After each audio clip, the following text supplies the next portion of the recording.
서울 강남 중심에 위치한 호텔 드럭스. 유리벽 너머로 펼쳐진 도시의 야경은 마치 별이 도시에 내려앉은 듯했다. 그곳에서는 올해 최고로 화려하다고 불리는 결혼식이 열리고 있었다. 재계 2세이자 민그룹의 대표 민태준과 유명 인플루언서 한지우의 결혼식. 초호화 샹들리에 아래 300여 명의 하객들이 고급 와인을 손에 들고 앉아 있었다. 그런데 예식이 시작되기도 전에 예기치 못한 일이 벌어졌다. 하객들의 시선이 동시에 예식장 뒤편으로 쏠렸다. 하얀 한복을 입은 두 아이가 아버지 옆에 서 있었다. 민태준의 쌍둥이 민소리와 민돌은 겨우 돌을 지난 아이들이었다. 그러나 지금 그들의 입에서는 울음소리가 멈추지 않고 흘러나오고 있었다. 처음엔 다들 귀엽다고 웃었다. 하지만 몇 분이 지나자 그 울음은 고요한 연회장을 파고들며 긴장감을 만들기 시작했다. 신부 한지우는 입장 대기실에서 이 광경을 모니터로 지켜보고 있었다. 그녀의 미간이 점점 좁아졌다. 아직도 애들을 안 데려가고 뭐 하는 거야? 그녀는 비서에게 날카롭게 말했다. 망치고 싶어. 하객들 사이에서도 속삭임이 오가기 시작했다. 애들이 저렇게 오는 거야. 결혼식에 애를 데려오다니. 유모는 뭐 하는 사람이야. 무대 앞에서 태주는 당황한 기색을 감추지 못했다. 유모가 아이들을 안아 달래려 했지만 통하지 않았다. 아이들은 얼굴이 벌겋게 상기된 채 숨이 막힐 듯이 울어댔다. 태주는 자리를 뜨고 싶었지만 신랑으로서 재단을 지킬 수밖에 없었다. 그때 식장 뒤편에서 조용히 움직이던 한 여성이 있었다.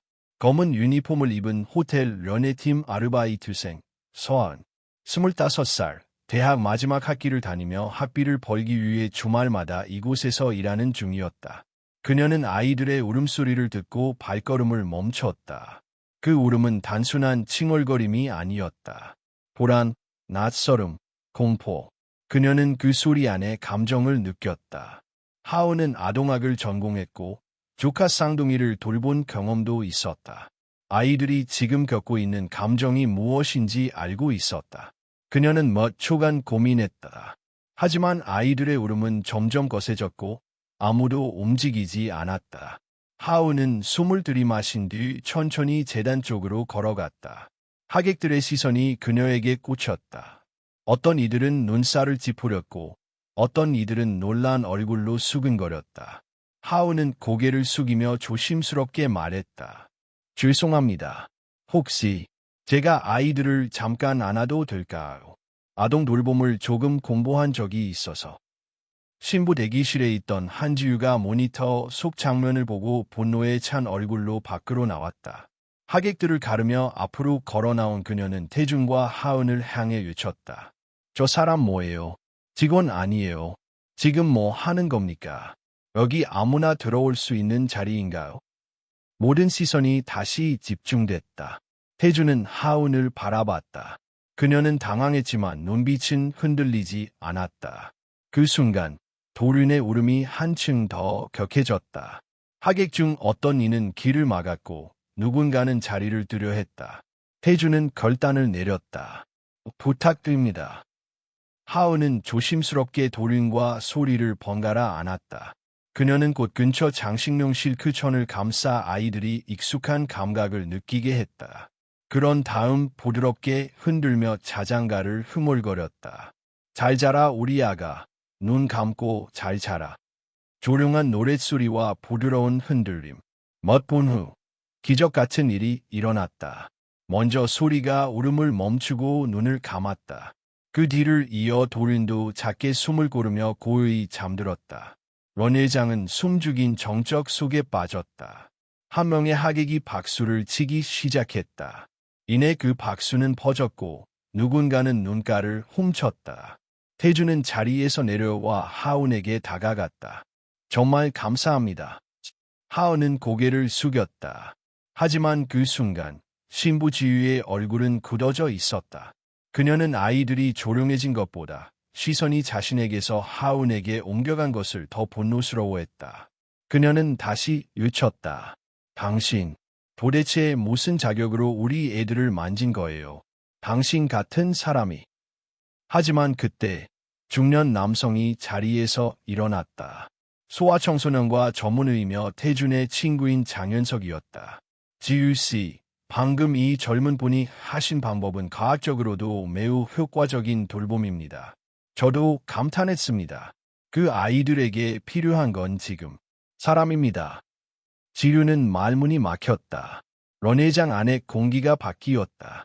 그리고 그 순간 태주는 처음으로 깨달았다. 진짜 중요한 게 무엇이었는지를. 그날 그 조용한 용기가 모든 것을 바꾸게 될 줄은 아무도 몰랐다. 원회장 밖으로 나온 서하은은 직원 전용 복도를 따라 조용히 걸었다. 방금 전까지 수백 명의 시선이 자신에게 쏠렸다는 사실이 믿기지 않았다. 아이들을 재우고 나서 조용히 자리를 비켰지만 하객들의 눈빛은 오랫동안 그녀의 뒷모습을 붙잡고 있었다. 그녀는 아직도 손에 남아있는 도륜의 체온을 느끼고 있었다. 따뜻하고 작고 믿음을 담고 있는 무게. 그 짧은 순간 동안 아이들은 자신을 받아들여 주었고 그녀도 아이들에게 마음을 열었다. 그러나 감동의 여론은 길지 않았다. 하은이 직원 대기실로 돌아오자마자 팀장이 무표정한 얼굴로 서 있었다. 서한 씨, 나랑 잠깐 얘기 좀 해요. 그녀는 고개를 끄덕이고 따라갔다. 회의실 문이 닫히자마자 팀장의 목소리는 차가워졌다. 아무리 상황이 급해도 고객 결혼식 도중 무단으로 무대에 올라간 건 명백한 규정 위반입니다.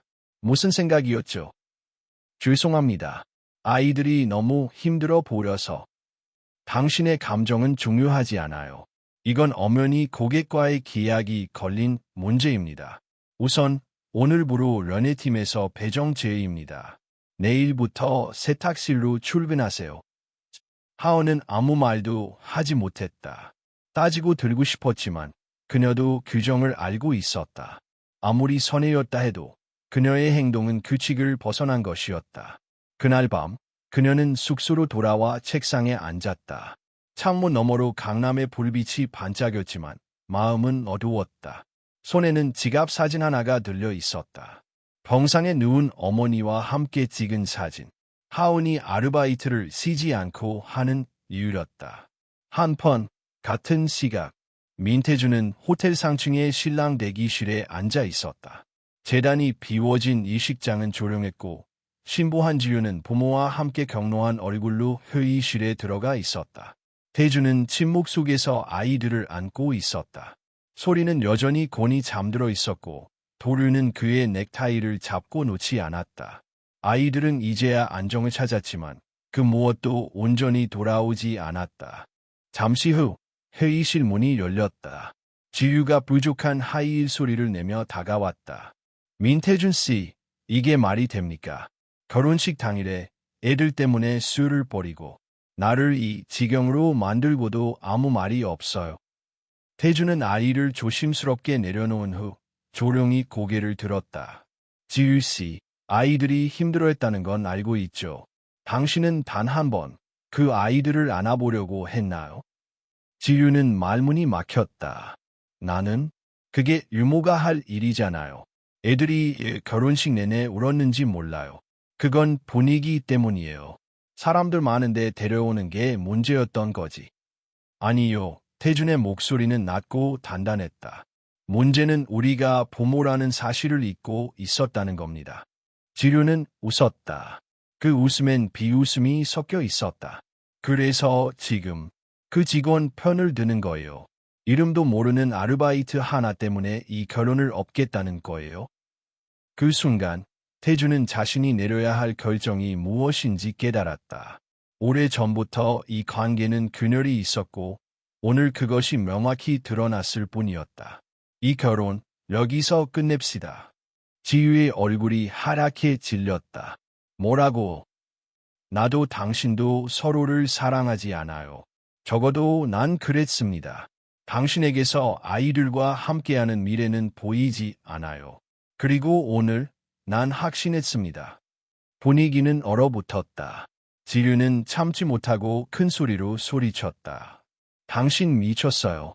기자들이 다 나가면 이건 뉴스가 될 거예요. 회사는 아버지한테 뭐라고 할 건데요. 하지만 태주는 한 걸음도 물러서지 않았다. 그 누구보다 중요한 건 이 아이들입니다. 그리고 나 자신에게 부끄럽지 않은 선택을 해야 합니다. 지유는 이를 악물며 자리를 떠났다. 밖에서 그녀의 부모가 놀란 얼굴로 기다리고 있었고 호텔 직원들이 사태를 수습하느라 분주히 움직였다. 결혼식은 취소되었다. 기자들은 빈 재단을 촬영했고 인터넷은 벌써 소문으로 들끓기 시작했다. 그리고 다음 날 아침, 하은은 세탁실 근무 첫날을 맞았다. 땀이 패인 린넨과 무거운 이불을 옮기며 묵묵히 일하던 그녀는 갑작스럽게 찾아온 호텔 매니저의 호출에 놀랐다. 서하은 씨, 민태준 대표님께서 면담을 요청하셨습니다. 하은은 멍해진 얼굴로 고개를 들었다. 그녀는 아직 몰랐다. 그날 아이를 안고 무대에 올라갔던 그 순간이 민태준의 인생뿐 아니라 그녀 자신의 운명까지 바꿔놓았다는 것을. 서하은은 매니저의 호출을 받은 순간 뭔가 잘못되었나 싶어 가슴이 철렁 내려앉았다. 세탁실에서 유니폼 소매를 거둔 채 땀을 닦고 있던 그녀는 허둥지둥 옷을 정리하고 매니저를 따라 호텔 최상층 스위트룸으로 향했다. 엘리베이터 문이 열릴 때까지 그녀의 머릿속엔 수많은 생각이 맴돌았다. 혹시 내가 어제 한 행동 때문에 고소라도 당했나? 아니면 아예 해고 통보일까?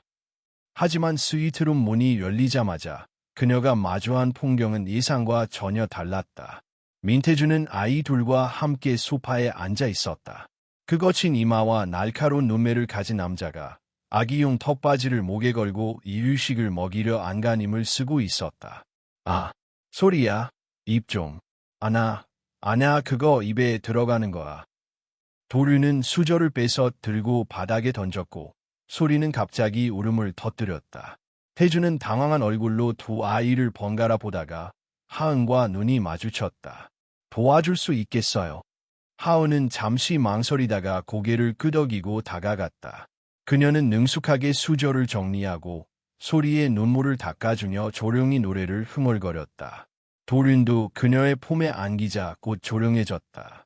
태주는 숨을 내쉬며 자리에 앉았다. 하은 씨, 어제 당신이 아니었다면 난 아무것도 하지 못했을 겁니다. 하은은 고개를 숙였다. 그저 아이들이 너무 힘들어 보여서요.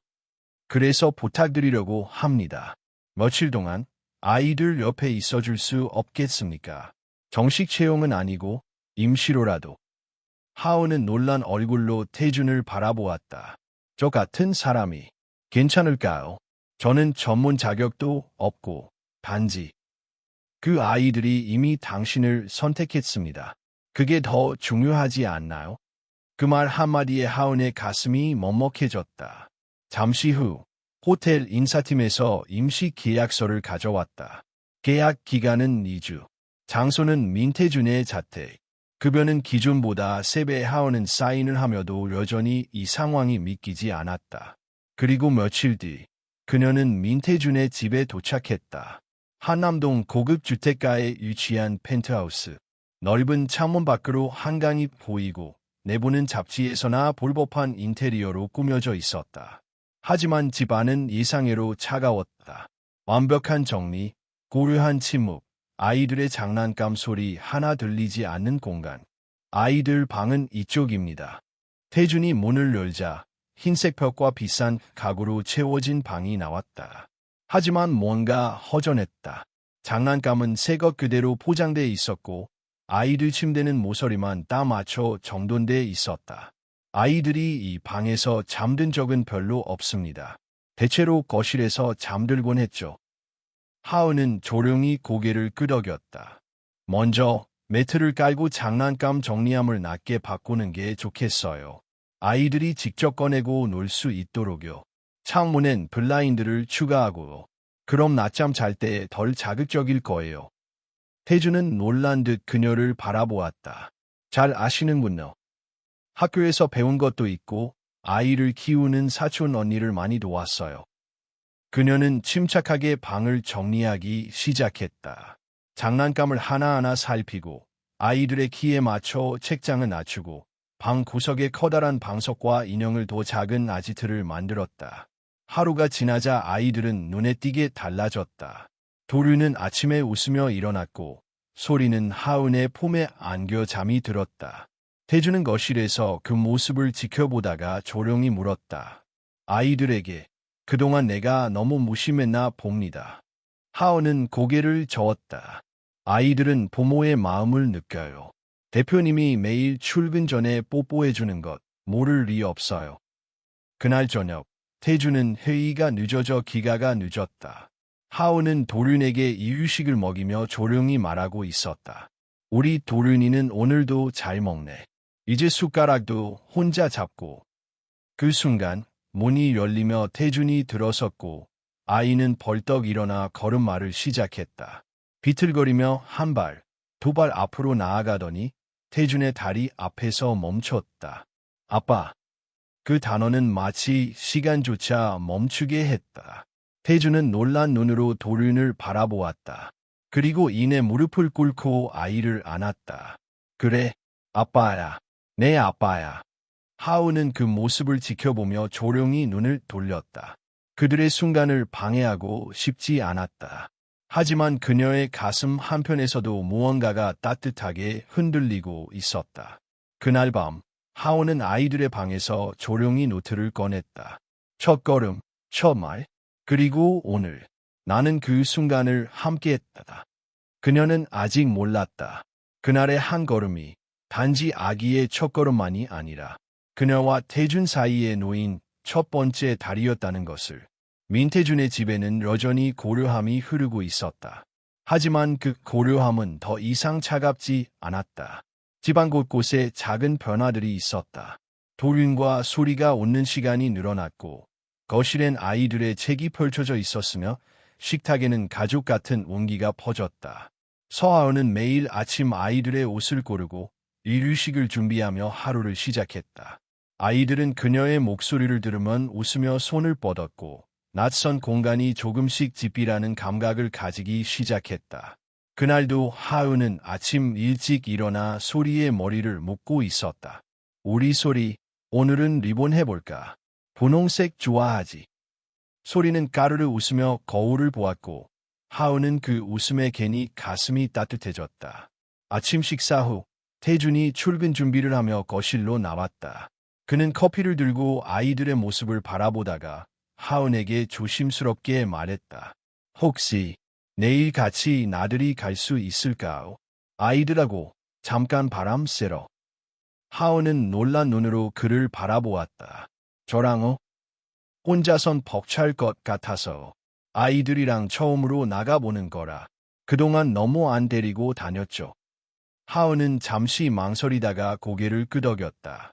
아이들에게도 외부 자극이 필요했고 무엇보다 태준에게는 부모로서의 경험이 더해져야 했다. 다음 날 그들은 한강공원 근처 카페와 놀이터를 겸한 복합문화 공간을 찾았다. 주말이어서 사람들이 많았지만 그 안에서 네 사람은 작고 조용한 세계를 만들고 있었다. 하은은 아이들과 함께 바닥에 앉아 색칠놀이를 하며 웃고 있었고 태준은 멀리서 그 모습을 바라보다가 조용히 다가왔다. 하은 씨는 아이들과 함께 있으면 정말 자연스러워. 어릴 적부터 아이들을 좋아했어요. 누군가는 시끄럽다고 하지만 저는 그 소리가 살아있다는 증거 같거든요. 태준은 그 말에 미소 지었다. 그 미소는 지금까지 그녀가 보았던 어떤 미소보다도 사람 같았다. 마치 CU가 아니라 그저 두 아이의 평범한 아버지처럼. 아이들이 잠시 낮잠에 빠진 오후 그들은 벤치에 앉아 있었다. 태준은 묻고 싶었던 말을 꺼냈다. 하은 씨, 예전부터 궁금했어요. 왜 그렇게 아이들 울음에 민감하게 반응했는지. 하은은 한참을 침묵하다가 조용히 입을 열었다. 제 어릴 적, 저도 많이 울던 아이였어요. 그런데 아무도 안아주지 않았어요. 울음을 참는 법을 배우기보다 울어도 소용없다는 걸 먼저 배웠던 것 같아요. 그녀는 가볍게 웃었지만 그 눈에는 지울 수 없는 그림자가 스쳐갔다. 그래서인지 누군가의 울음을 외면하지 못하겠어요. 특히 아이들의 울음은 그냥 지나칠 수가 없더라고. 태준은 그녀를 바라보며 무언가 말하려 했지만 아이들이 깨어나며 대화는 멈췄다. 하지만 그 짧은 순간 두 사람 사이엔 어떤 이해와 공감이 흐르고 있었다. 저녁 무렵 집으로 돌아온 그들은 함께 저녁을 준비했다. 하우는 주방에서 된장국을 끓였고 태주는 밥솥을 꺼내 쌀을 씻었다. 아이들은 거실에서 블록을 쌓으며 놀고 있었다. 된장 냄새 정말 좋네요. 된장은 마음을 안정시켜준대요.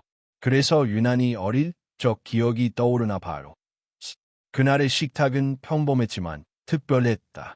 처음으로 네 사람이 같은 식탁에 앉아 밥을 먹었고 서로의 식사를 챙겼다. 소리는 하온에게 밥을 먹여주겠다고 수저를 내밀었고 도르는 태준에게 물을 따라주려다 엎지르기도 했다. 그 모든 모습이 어색하고 서툴렀지만 아름다웠다. 식사 후 아이들이 잠든 뒤 하온은 주방에서 컵을 정리하고 있었다. 그때 태준이 조용히 다가왔다. 오늘 하루 정말 고마웠어요. 내가 그동안 놓치고 있었던 것들을 많이 느꼈습니다. 하은은 컵을 닦던 손을 멈췄다. 고개를 돌리지 않은 채 조용히 말했다. 그냥 함께 있어주는 게 때로는 제일 큰 도움이 될 때도 있어요.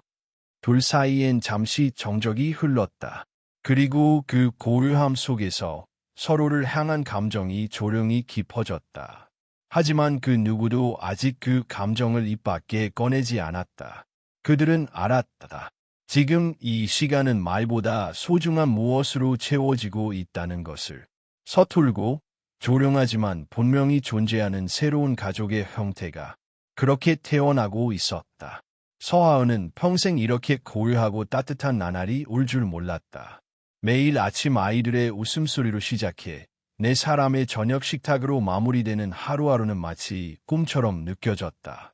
민태준 역시 마찬가지였다. 이전의 삶은 숫자라 보고서, 전략과 계약서로 이루어진 차가운 세계였다면 지금은 아이의 미소 하나에 하루가 따뜻해지는 세상이었다. 하지만 평온은 언제나 오래가지 않았다. 그날 오후, 하은은 아이들과 함께 거실에서 종이접기를 하고 있었다. 도륜이 종이하게 날개를 잡고 흔들며 웃고 있었고 소리는 색연필로 하트를 그리고 있었다. 조용하고 평화로운 오후였다. 그러던 중 태준의 휴대폰이 연이어 진동했다. 그는 화면을 확인하던 중 갑자기 얼굴이 굳어졌다. 하은이 눈치를 채고 물었다. 무슨 일 있으세요? 태준은 말없이 휴대폰을 내밀었다. 화면에는 포털 실시간 검색어 상위에 민태준 결혼 무산, 한지유 눈물 고백, 재벌가와 보모 스캔들이라는 문구들이 떠 있었다. 그 아래엔 SNS에 올라온 긴 글이 있었다. 작성자는 한지유. 한때는 사랑했던 사람이 있었습니다. 우리는 아이들을 함께 키우기로 약속했고 결혼을 준비했죠. 하지만 저는 어느 날 낯선 여성과 제 아이들이 함께 있는 장면을 목격했습니다. 제가 아이들에게 부족했을지 몰라요. 하지만 그 아이들은 제 전부였습니다. 글에는 소리와 도른의 뒷모습이 담긴 사진도 첨부돼 있었다. 그리고 그 곁에 찍힌 누군가의 실루엣. 사진 속 얼굴은 보이지 않았지만 옷차림과 머리 모양만으로도 그 사람이 하은이라는 걸 알 수 있었다. 이건 하은의 손에서 종이가 툭 떨어졌다. 태준은 곧바로 연락을 돌렸고 법무팀과 홍보팀이 집으로 찾아왔다. 지금 온라인 반응이 심상치 않습니다. 기사들이 줄줄이 올라오고 있고 악성 댓글도 퍼지고 있습니다. 보모가 집에 상주하고 있다는 사실도 일부 유출된 상황입니다. 누가 유출했죠? 지유 씨 쪽일 가능성이 큽니다. 그녀는 아직 언론과 직접 인터뷰하지 않았지만 이미 여론전을 시작한 것으로 보입니다. 하은은 조용히 자리에서 일어났다. 제가 나가겠습니다. 태준이 눈을 들었다. 무슨 말입니까?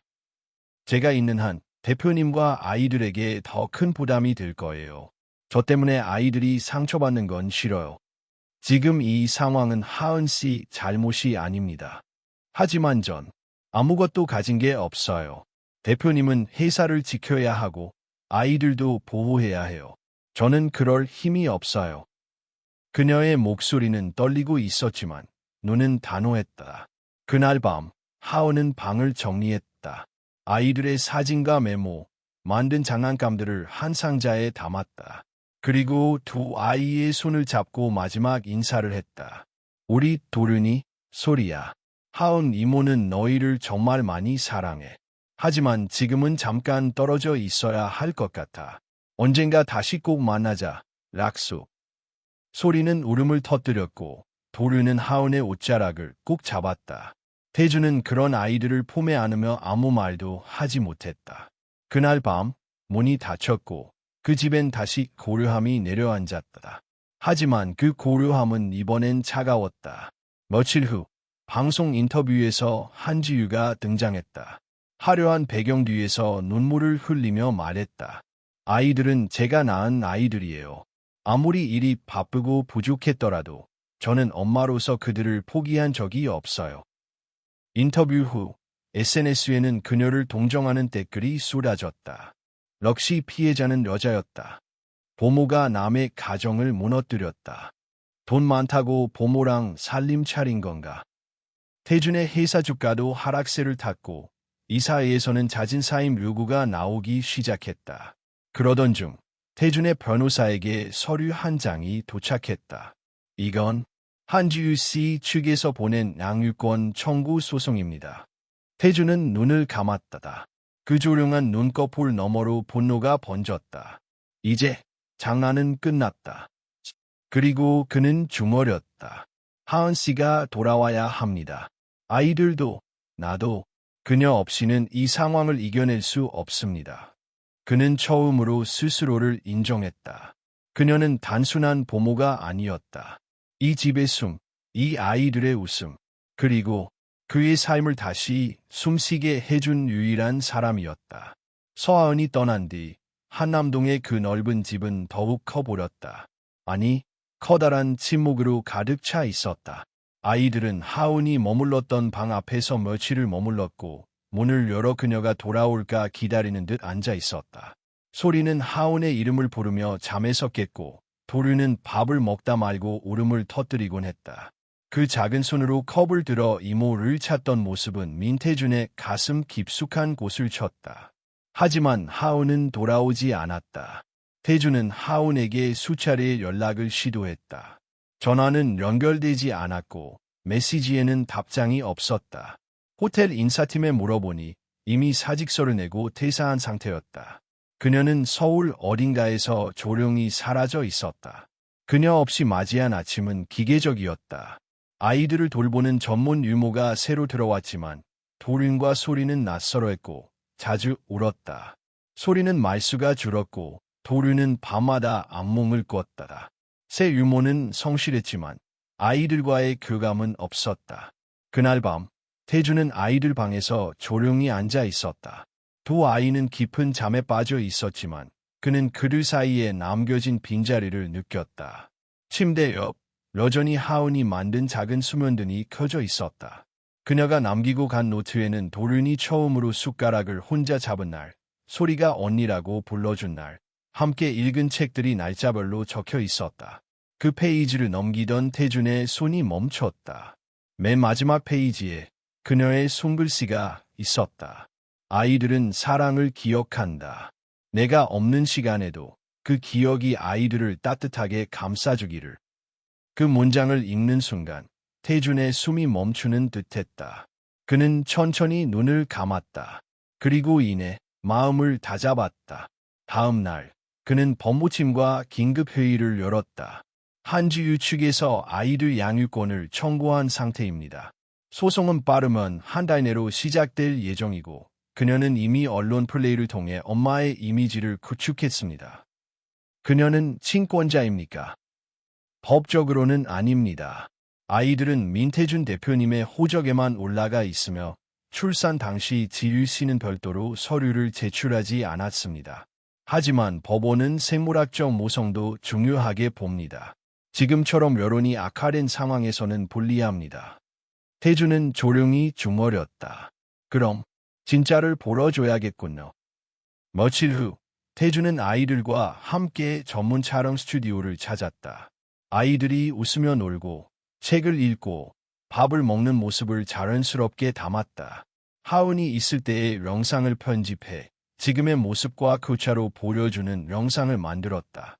그 영상은 법정 제출용이었다. 하지만 그보다 먼저 그는 한 사람에게 이 영상을 보여주고 싶었다. 하은이었다. 그는 오랜 수소문 끝에 그녀가 경기도 외곽의 작은 어린이집에서 일하고 있다는 사실을 알아냈다. 그녀는 정식 교사 자격이 없지만 보조교사로 채용되어 유아반에서 아이들을 돌보고 있었다.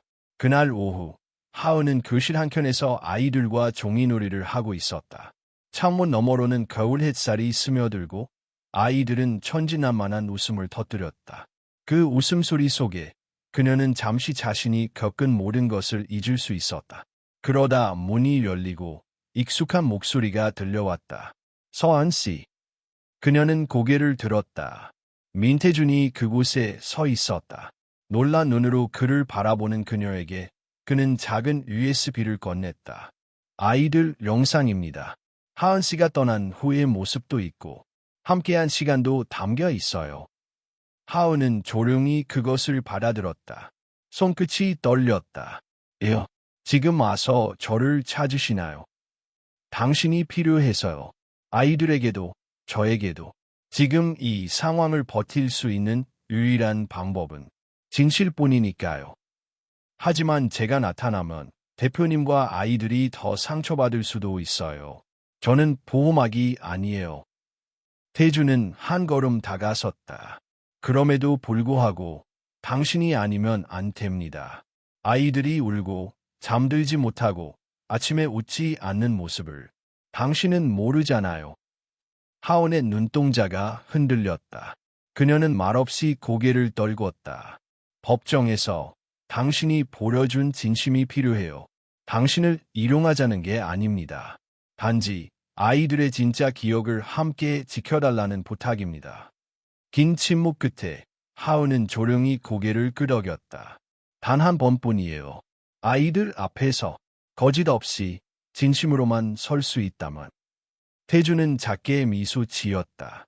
그거면 충분합니다. 그날 밤 하은은 혼자 자취방에서 영상을 재생했다.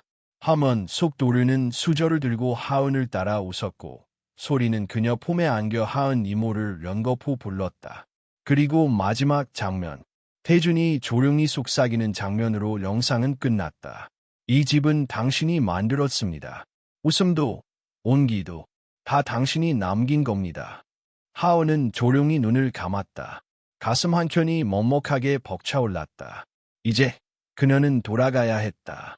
진실을 지키기 위해, 아이들의 기억을 지우지 않기 위해, 그리고 자신 역시 그 사랑 안에 있었음을 증명하기 위해서. 3월 초 서울가정법원 민사 제3부 402호 법정. 밖은 봄비가 내리고 있었고 안은 팽팽한 긴장감으로 가득했다. 쌍둥이 아이들의 양육권을 둘러싼 첫 신문기일이 열리는 날이었다. 민태준은 변호사와 함께 자리에 앉아 있었고 맞은편에는 한지유가 변호인과 함께 앉아 있었다. 그녀는 검은 정장을 입고 있었고 카메라가 없는 법정임에도 완벽한 메이크업과 태도를 유지하고 있었다. 그 사이 조용히 문이 열렸다. 서은이 들어섰다. 법정 안의 시선이 그녀에게 쏠렸다. 누군가는 그녀를 엔드코트, 보모 엔드코트로 기억했고 누군가는 엔드코트, 가정 파괴자 엔드코트라는 기사 제목으로 기억했을 것이다. 그러나 그녀는 고개를 들고 떳떳한 눈빛으로 법정의 중심을 향해 걸어갔다. 그녀는 원고도 피고도 아닌 단지 참고인으로 출석했다. 하지만 그녀의 증언은 판결에 중대한 영향을 미칠 수 있는 것이었다. 재판장이 입장하고 절차가 시작되었다. 원고 한지유 씨는 생물학적 모성권을 주장하며 쌍둥이의 양육권 절반을 요구하고 있습니다. 피고 민태준 씨는 현행 상태의 단독 양육권 유지를 주장하며 원고가 실질적 보호자의 역할을 수행하지 않았음을 근거로 제시하고 있습니다. 법정이 조용해지자 원고 측이 먼저 발언했다. 의뢰인 한지유 씨는 쌍둥이를 출산했으며 산후우울증으로 인해 일시적 공백은 있었으나 아이들을 위한 마음은 단 한 번도 사라진 적 없습니다. 그녀는 재건을 원하고 있습니다. 이어서 태준 측 변호사가 차분히 말했다. 우리 측은 생물학적 요소만으로 부모의 자격을 판단할 수 없다고 봅니다. 아이들에게 중요한 것은 누가 그들을 진심으로 돌보고 사랑했는가입니다. 이 자리에 계신 서하은 씨는 지난 수개월간 아이들의 일상과 정서를 실질적으로 책임진 사람입니다. 재판장의 시선이 하은에게 향했다. 서하은 씨, 법정의 선의류를 말씀해 주시겠습니까? 하은은 천천히 입을 열었다. 전 누구의 편을 들러 이 자리에 선 것이 아닙니다. 그저 아이들이 받은 사랑과 그들이 기억하는 온기에 대해 말씀드리러 왔습니다. 그녀는 준비한 영상을 USB에 담아 제출했다. 영상 속엔 하은과 아이들의 일상, 웃음소리, 잠든 모습, 첫 걸음마, 첫 단어들이 담겨 있었다. 마지막 장면에서 도륜이 하은을 부르며 말했다. 이모, 사랑해. 영상이 끝나자 법정은 조용해졌다. 그 정적을 깨고 지유가 자리에서 일어났다. 그 아이는 내가 낳은 아이입니다. 나는 그날도 지금도 엄마입니다. 하은은 조용히 그녀를 바라보았다. 맞아요. 지유 씨는 아이들의 생물학적 어머니입니다.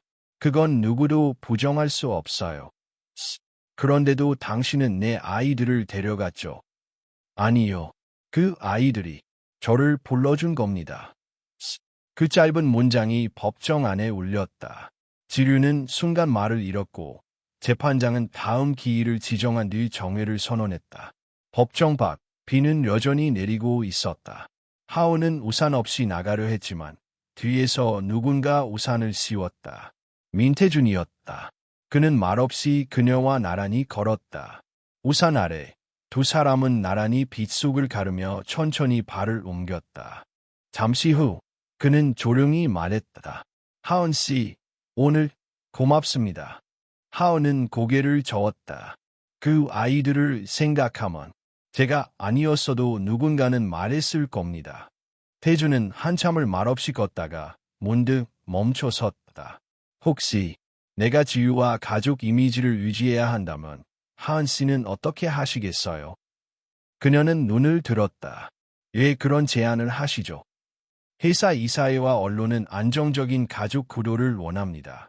만약 재판에서 밀릴 경우 지유와의 공동 양육을 전제로 이미지 회복이 필요하다는 의견이 많아요.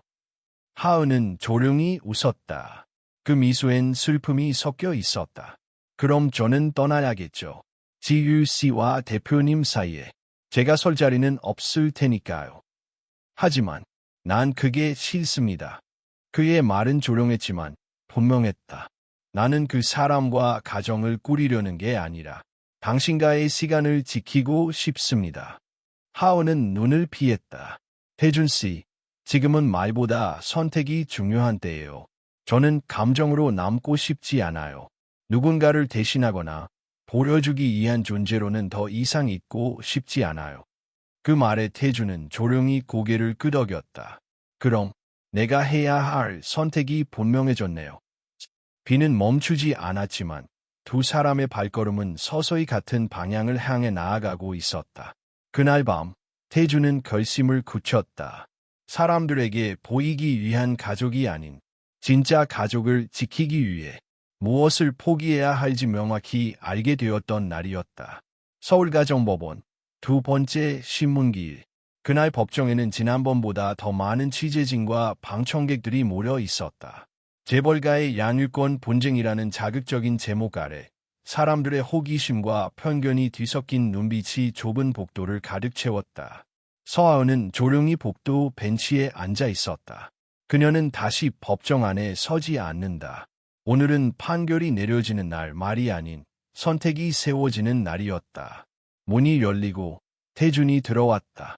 오늘따라 그의 얼굴은 더 단단해 보였다. 책임과 감정, 그리고 결심이 혼재된 눈빛. 그는 하은을 향해 짧게 고개를 숙였다. 그녀는 가볍게 미소로 화답했다. 재판이 시작되었다. 원고 한지유 씨는 생물학적 모성을 근거로 공동 양육권을 청구했습니다. 이에 피고 민태준 씨는 양육 환경과 아이들의 정서적 안정성을 근거로 단독 양육권을 주장하고 있습니다. 판사는 먼저 한지유 측의 발언을 허락했다. 그녀는 일어서서 조용히 말했다. 저는 아이들을 낳은 어머니입니다. 물론 그동안 부족했던 시간도 인정합니다. 하지만 저 역시 상처를 안고 살아왔습니다. 아이들이 저를 받아주기를 바라며 다시 시작하고 싶습니다. 그녀의 말은 정제되어 있었고 절제된 감정 속에서 눈물이 맺혔다. 머뭇 방청객이 고개를 끄덕였다. 다음은 태준의 차례였다.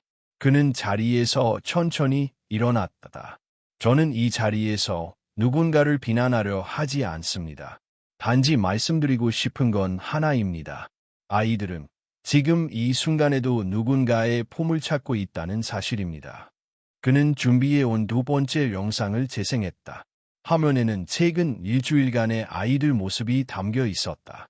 도륜이 잠자리에서 불안해하며 이모는 언제 라고 묻는 장면, 소리가 식사 중에 숟가락을 내려놓고 조용히 말하는 장면. 엄마는 기억 안 나. 근데 이모는 냄새가 나. 따뜻한 냄새. 화면이 꺼지자 법정은 조용했다. 감정을 억누르던 한지유조차 고개를 돌렸다. 그녀의 손이 떨리고 있었다. 판사는 잠시 침묵하다가 입을 열었다.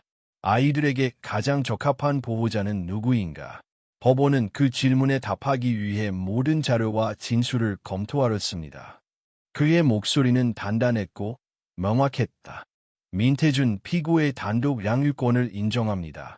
원고의 공동 양육권 청구는 기각합니다. 법정 안의 공기는 일순간 얼어붙었다. 누군가는 안도의 숨을 쉬었고 누군가는 고개를 떨궜다. 한지유는 조용히 앉아 있었다. 눈물을 흘리지 않았지만 입술을 꼭 깨물고 있었다. 그 순간 그녀가 무언가를 이해한 듯한 표정이었다. 그리고 천천히 자리에서 일어났다. 아이들에게 전해주세요. 언젠가 엄마가 정말 준비됐을 때 다시 만나고 싶다고. 그녀는 그 말만 남기고 법정을 나섰다. 밖에는 아직 봄비가 내리고 있었다. 차가운 회색 하늘 아래 진실 하나가 조용히 자리를 잡았다. 그날 저녁, 하은은 아이들과 함께 태준의 집으로 돌아왔다. 도륜은 그녀를 보자마자 달려들었고 소리는 그녀의 무릎에 얼굴을 묻고 울었다. 이모, 애 이제 왔어. 하은은 두 아이를 꼭 안았다. 목을 대가 아려왔지만 끝내 눈물은 흘리지 않았다. 태준은 조용히 그 장면을 바라보고 있었다.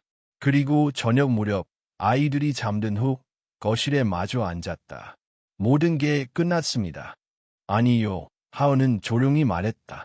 이제부터가 시작이겠죠. 태준은 가볍게 웃었다. 정확하네요. 그럼 새로 시작할 준비 되셨습니까? 준비는 항상 되어 있었어요. 다만 이번엔 같은 방향을 보자고. 같은 집, 같은 방향, 같은 마음이라면 더 이상 바랄 게 없죠. 그 순간 아무 말도 없이 서로를 바라보았다. 사랑이라는 단어는 누구도 입 밖에 내지 않았다. 하지만 그 자리에 흐르던 공기, 따뜻한 시선, 고요한 숨결이 그것을 대신했다. 그날 밤, 하온은 다시 아이들 곁에 누워 자리를 지켰다.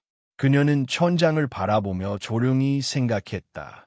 이 아이들의 울음을 품었던 시간, 자신이 무너졌던 순간, 그리고 다시 일어섰던 길. 모든 것이 지금 이 자리로 이어졌다는 것을 그녀는 조용히 속삭였다. 괜찮아. 이제는 지켜줄 수 있어. 어둠 속 누군가의 작고 따뜻한 손이 그녀의 손을 감쌌다. 하온은 눈을 감았다. 이제 진짜 밤이 찾아왔고 진짜 아침이 오고 있었다. 서울의 봄은 어느새 짙어져 있었다. 매화가 지고 벚꽃이 피었고 거리는 분홍빛 먼지로 물들었다. 그리고 한남동의 집, 그곳에서도 작은 변화들이 조용히 피어나고 있었다. 서하은은 다시 이 집에 머물기 시작했다. 그러나 이번에는 봄으로서가 아니라 가족의 일원으로서.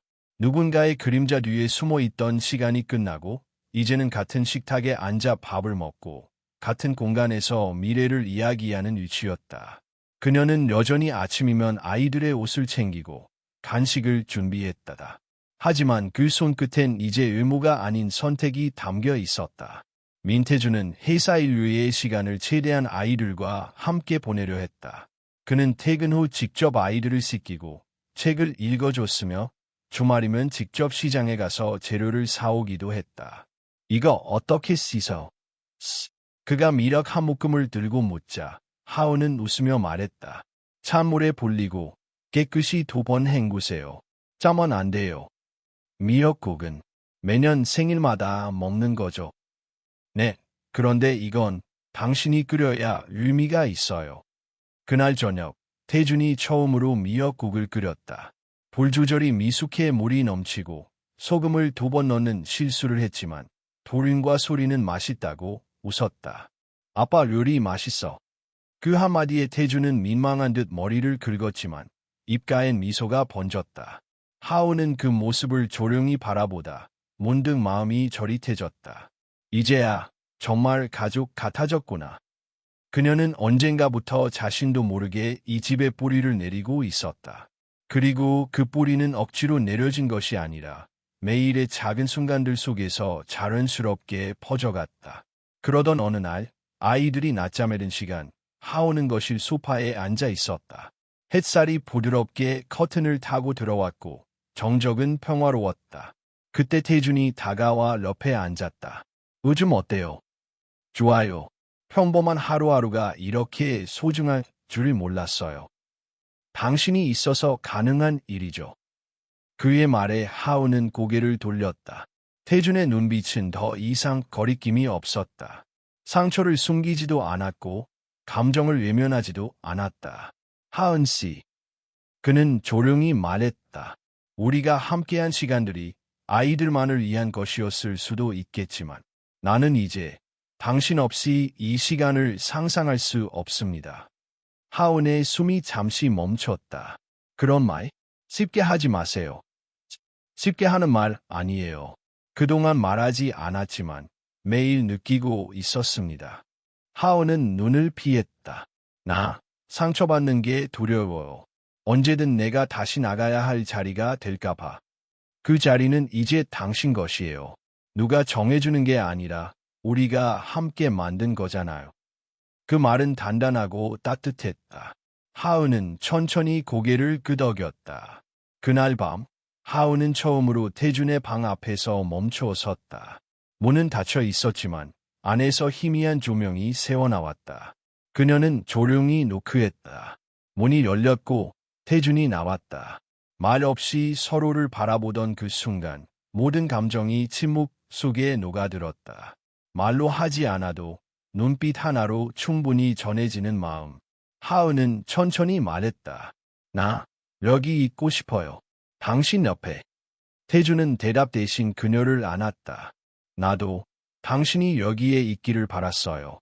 아주 오래전부터. 그날 밤 그들은 마침내 서로의 손을 잡았다. 아이들이 잠든 어둠 속 두 사람은 같은 공간에서 같은 미래를 꿈꿨다. 이제 더 이상 불안도 거리도 없었다. 다음 날 가족 사진을 찍는 날이었다. 태주는 정장을 입었고 하은은 연한 베이지색 원피스를 입었다. 도류는 파란 셔츠, 소리는 분홍색 드레스를 입고 신이 나 있었다. 사진사는 말했다. 웃으세요. 하나, 둘, 셋. 찰칵. 그 순간 네 사람의 모습이 한 장의 프레임에 담겼다. 서로를 향해 웃는 얼굴들. 긴 시간 동안 서로를 돌아서 있었지만 결국 다시 만난 사람들. 그리고 더 이상 어색하지 않은 진짜 가족의 풍경. 사진이 인화되는 동안 하은은 조용히 아이들의 머리를 쓰다듬었다. 도륜이 그녀의 손을 잡았다. 이모는 이제 엄마예요. 하은은 살짝 멈췄다. 그리고 천천히 대답했다. 그래, 엄마야. 소리는 그 말을 듣고 하은에게 안겼다. 우리 엄마 제일 좋아. 태준이 조용히 다가와 그녀의 어깨를 감쌌다. 우리 가족, 이제 완성됐네요. 그 말에 하은은 눈을 감고 고개를 기댔다. 완성된 가족, 완성된 마음, 그리고 이제 시작될 진짜 내일. 봄은 어느새 여름의 문턱에 서 있었다. 바람은 따뜻했고 햇살은 투명했다. 한강변에는 유모차를 밀고 걷는 가족들이 가득했고 아이들의 웃음소리가 공기를 맑게 울렸다. 그날도 민태준의 가족은 한강공원을 찾았다.